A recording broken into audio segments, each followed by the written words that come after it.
श्रीराम समर्थ 29 जून। पुण्यतिथी कशी साजरी करावी? सत्पुरुषाची पुण्यतिथी कशी साजरी कराल? या दिवशी जे नियम कराल तो सातत्य टिकण्यासारखा असतो।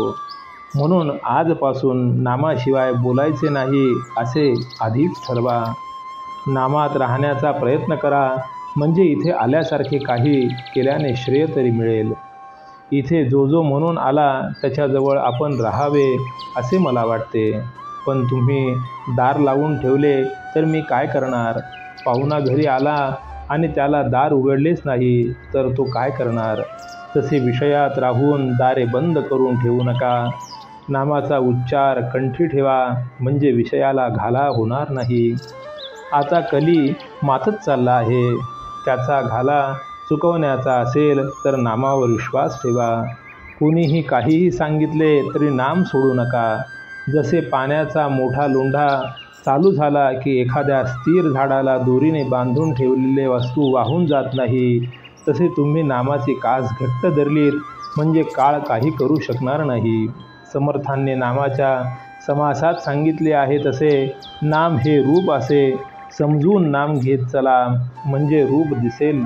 भगवंत हा आपल्या आतमध्ये प्रगट व्हायचा असल्यामुळे नामस्मरणाच्या योगाने तो हळूहळू प्रगट होत जाणे हेच खरे हिताचे आणि कायमचे असते।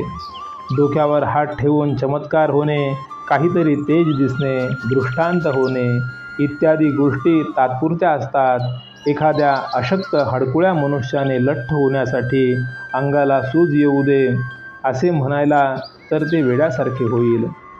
याच्या उलट त्याने नीट औषध घेतले तर तो कदाचित लठ्ठ होणार नाही, पण त्याने शरीर मात्र घट्ट होईल। तसेच परमार्थाच्या अनुभवाचे आहे आणि हा अनुभव वाढीला लागावा याकरिता पुण्यतिथी साजरी करावी। नामस्मरण सतत केल्याने आज ना उद्या भगवंताचे प्रेम येईलच येईल।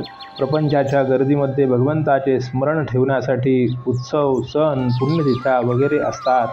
खरोखर प्रपंचिकाला कितीतरी पाश आहेत। पैसा, लौकिक, मुले, मित्र, आप्त वगैरे सर्व पाशच आहेत। अशा अनेक पाशांमध्ये नाम आवडीने घेणे किती कठीण आहे। त्यामध्ये टिकणारा मनुष्य चांगला भक्कम असला पाहिजे। नामाच्या मागे भगवंताचे अस्तित्व आहे, म्हणून नामात सत्संगतीही आहे। मोबदल्याची अपेक्षा न करता मनापासून नाम घ्यायचे आजच्या दिवसापासून ठरवा। संतांचे अस्तित्व त्यांच्या देहात नसून त्यांच्या वचनात आहे।